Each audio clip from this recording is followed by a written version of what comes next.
On le voit, tu le dis, que votre histoire d'amour, c'est un peu le hasard de l'époque, progresse à mesure que de nouveaux droits vont être inscrits dans la loi en France. François Hollande, tu le disais, est élu président de la République. Avec son élection, c'est la perspective du mariage qui devient possible. Et vous irez donc jusqu'au mariage. On va voir ça ensemble. Mais à ce moment-là, une part de la société française se met à crier son homophobie au grand jour, dans les rues. Parmi eux, de nombreuses personnes sont issues de ton milieu d'origine et ça te révolte. Oui, c'est une période qui reste très très douloureuse pour moi parce que jusque-là, mon histoire d'amour, c'est ce que je disais au tout début, était extrêmement intime. Je la partage avec mon entourage, mais je le vis vraiment comme quelque chose de très fort et très intime. Et en fait, ce qui pour moi devait rester intime, d'un coup devient politique. C'est-à-dire que je me retrouve à regarder la télévision et à voir des personnes qui débattent de mon avenir finalement et qui souvent n'ont rien à voir avec le sujet, qui sont des politiques qui n'y connaissent rien, qui sont même pas concernés par ce sujet et qui se permettent de donner leur avis encore une fois sur des débats théoriques et philosophiques qui n'ont rien à voir avec la réalité. Et puis ensuite viennent les manifs et ça c'est très difficile pour moi parce que dans ces manifs en fait ben il y a ma famille. Mes parents n'y vont pas, mes frères et sœurs n'y vont pas, mais j'ai énormément de cousins, donc les tantes qui y sont allées, j'ai même des amis qui y sont allés. Et c'est un choc pour moi parce que je comprends pas en fait ce double discours à la fois d'être peut-être accueillant avec Aurore et moi. On est invités quand même à certaines réunions de famille, on est reçus dans ma famille, mais par contre ces gens-là vont manifester et pour eux c'est tout à fait normal ce double discours. Voilà, c'est un peu je suis pas raciste, j'ai un ami noir quoi. Ça n'a aucun sens et je le vis extrêmement mal parce que c'est mon propre nid qui me rejette. Et puis, ce sont des personnes que j'ai énormément défendues. Je viens de ce milieu-là, donc je comprends les lacunes qu'ils peuvent avoir et les manques de connaissances et d'informations qu'ils peuvent avoir, parce que c'est pas à l'église qu'on va nous apprendre tout ça, c'est pas dans ces milieux-là qu'on va vous apprendre l'ouverture d'esprit, la tolérance, etc. Ça reste quand même très fermé. Euh, mais euh, mais là, j'ai plus aucun argument pour les défendre. Hein. Au bout d'un moment, je me dis, bah non, mais en fait, aller manifester dans la rue, surtout que ce sont des gens qui manifestent pas. Je veux dire, moi, on m'a vraiment éduquée dans ce monde-là où il faut jamais dire un mot plus haut que l'autre, il faut rester discret, tout doit être lisse. Et en fait, de les voir d'un coup se bouger le week-end, de traverser la France parfois pour aller à Paris manifester, pour montrer en plus une image de la famille que eux disent parfaite, mais qui ne l'est absolument pas, parce que moi, je viens de ce monde-là. Et je sais que dans ces familles-là, il y a des coming out extrêmement difficiles, qu'il y a des couples qui ne se parlent plus, qui ne dorment plus ensemble depuis 15 ans, qu'il y a des conflits d'argent, des conflits, enfin, mais comme dans toutes les familles, en fait. Et du coup, de les voir venir brandir des drapeaux roses et bleus comme si ça représentait la perfection et nous me pointer du doigt comme si on était le mal, et ben en fait, je trouve que c'est erroné et qu'en plus, c'est très hypocrite, très lâche. Tu le dis, l'intime devient politique. Ce sont donc des personnes de ton milieu, parfois de ta famille. Est-ce que c'est à ce moment-là que tu décides de prendre la parole, de dire haut et fort, de raconter ton histoire? Est-ce que c'est là que ta démarche de témoignage commence? C'est à ce moment-là que je commence à écrire, mais pour moi au départ. C'est-à-dire que j'ai toujours aimé écrire. J'ai plein de journaux où j'écris ce que je vis. Et ce jour-là, j'ai commencé à écrire en me disant, en fait, je pensais à chaque fois à ces gosses que je voyais manifester, parfois très jeunes, parfois des adolescents, et je me disais, mon Dieu, mais il y en a peut-être là-dedans qui sont gays, qui sont lesbiennes, qui sont trans, et qui se retrouvent forcés par leurs parents à aller manifester un week-end à Paris et qui doivent être dans une souffrance énorme parce qu'il n'y a rien de pire que de se retrouver avec des parents qui manifestent, quoi. Genre, à quel moment est-ce qu'il y a une possibilité de pouvoir dire qui ils sont?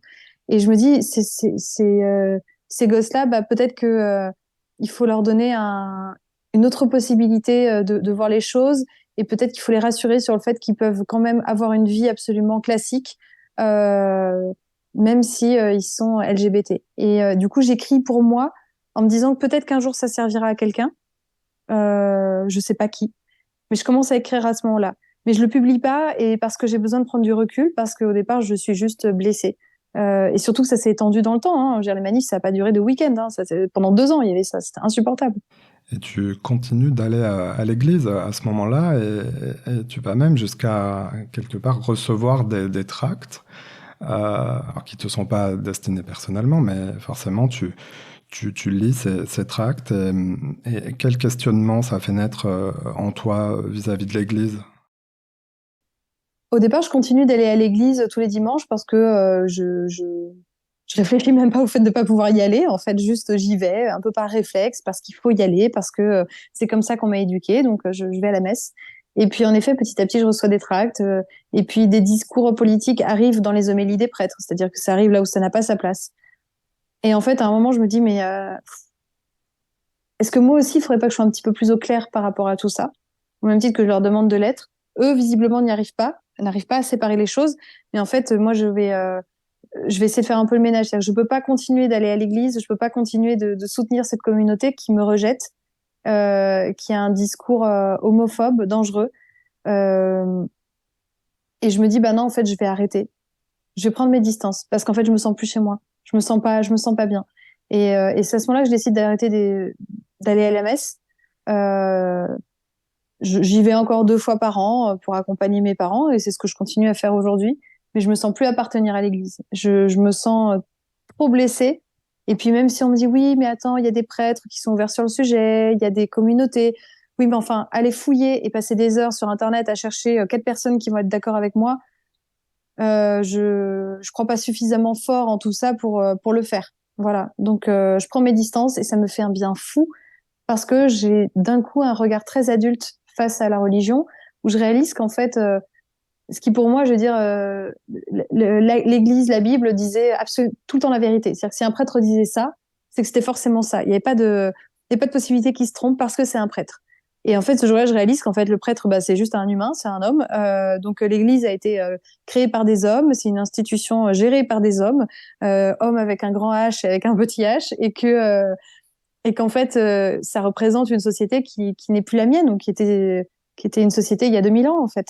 Donc, non, cette institution ne se met pas à jour, donc je m'en vais. Et ça m'empêchera pas de continuer de vivre ma foi autrement. On retourne à votre histoire d'amour avec Aurore. Vous décidez donc quand même évidemment de vous marier car ça devient légal en France. C'est une joie que tu veux vivre là aussi avec tes proches et c'est d'ailleurs comme ça qu'on fait habituellement dans ta famille. On organise des grands mariages. Oui. Comment ça se passe pour toi, pour ton mariage? Effectivement, dans ma famille, les mariages, il y a minimum 200 personnes, entre 200 et 500 personnes même, pour certains de mes cousins. C'est des mariages où bah, on est une famille très très nombreuse, mais il y a aussi beaucoup de mondanité. Enfin voilà, il y a de l'argent, il y a des histoires entre familles, etc. Et puis bah, pour mon mariage, c'est très différent. Alors pour Aurore, c'est un gros mariage parce que chez elle, c'est plutôt l'inverse. On se marie pas ou si on se marie, c'est juste avec les 2 témoins et c'est tout. Donc pour elle, c'est un énorme mariage. Pour moi, c'est un tout petit mariage parce on est 80, un truc comme ça. Mais en fait, bah, il y a que les personnes qui avaient envie d'être là, qui sont venues. J'ai un peu souffert quand même que. Enfin, en fait, c'était un mélange. C'est-à-dire qu'à la fois, je souffrais que mes parents n'invitent pas leurs amis, n'invitent pas leurs connaissances, comme ils avaient pu le faire pour le mariage de mes frères et sœurs. Parce que je le vis quand même comme un déséquilibre dans la démonstration d'affection ou de fierté de son enfant. Et d'un autre côté, je me dis, bah, j'ai quand même eu cette chance-là de me marier avec que mon entourage proche et de pas me marier avec des gens que j'avais jamais vus, qui étaient des amis de mes parents ou vus 2 fois dans ma vie. Et j'ai eu la chance d'avoir un mariage simple avec énormément d'amour, énormément de bienveillance, énormément de. C'était merveilleux. Il y a plein de gens qui me disaient, oh là là, tu sais, bon, je viens, mais bon, c'est la première fois que je vais à un mariage entre 2 femmes. Je dis, bah oui, mais moi aussi. Donc, c'était une première pour nous, pour tout le monde, même pour Madame le maire, c'est une première.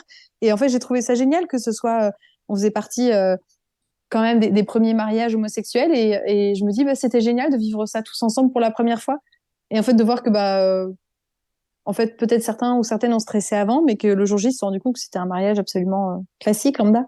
Tu nous as parlé tout à l'heure de la réaction de ta maman lorsque tu lui as parlé de ta relation avec Aurore la première fois. C'est important, les parents, pour le mariage. Comment ça s'est passé spécifiquement avec ta maman dans l'organisation du mariage?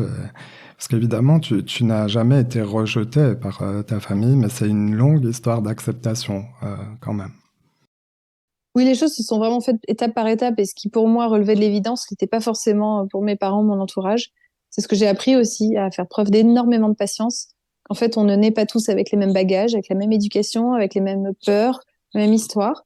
Et que pour moi, toutes ces choses-là ont été très simples à assimiler, mais que pour ma mère, c'était très long, très compliqué. Et pour elle, sa première réaction quand je lui ai dit qu'avec Aurore, on allait se marier, c'est: mais pourquoi voulez-vous marier? Et elle ne comprenait vraiment, sincèrement pas, pourquoi est-ce qu'on avait besoin du mariage. Et moi, je lui ai dit, bah, pour la même raison que tu as épousé papa il y a 30 ans, en fait, hein, c'est aussi simple que ça, mais pour elle, c'était pas aussi simple que ça. Donc, les premiers mois, je l'ai vécu très seule, l'organisation de ce mariage. Quand sur les faire-part de mes frères et sœurs, il y avait écrit Monsieur et Madame Untel et Monsieur et Madame Untel ont la joie de vous annoncer le mariage de leur enfant à telle date. Moi, mes parents ont refusé que ce soit mentionné de cette manière-là, en fait. Donc, moi, mon faire-part, c'est Marie-Clémence et Aurore, ainsi que leur famille, ont la joie de vous annoncer leur mariage. Euh, L'organisation, on l'a gérée toute seule. Et mes parents, par contre, ont tout de suite, par exemple, nous ont dit, bah voilà, on a payé la moitié du mariage de tes frères et sœurs, on paiera ton mariage aussi. Par contre, de la même manière, il n'y aura pas de différence là-dessus. Il y avait des choses sur lesquelles pour eux ça pouvait être très clair, et d'autres où c'était plus difficile d'aller. Et ma mère, finalement, elle s'est réveillée peut-être, je sais pas, un mois avant le mariage, et elle m'a proposé son aide à ce moment-là. Mais il lui a fallu quasi un an, en fait, plus d'un an, pour accepter, comprendre ce qui allait se passer et le vivre elle aussi comme un événement heureux. Et le jour J, et ben en fait, je crois qu'elle a passé une super journée.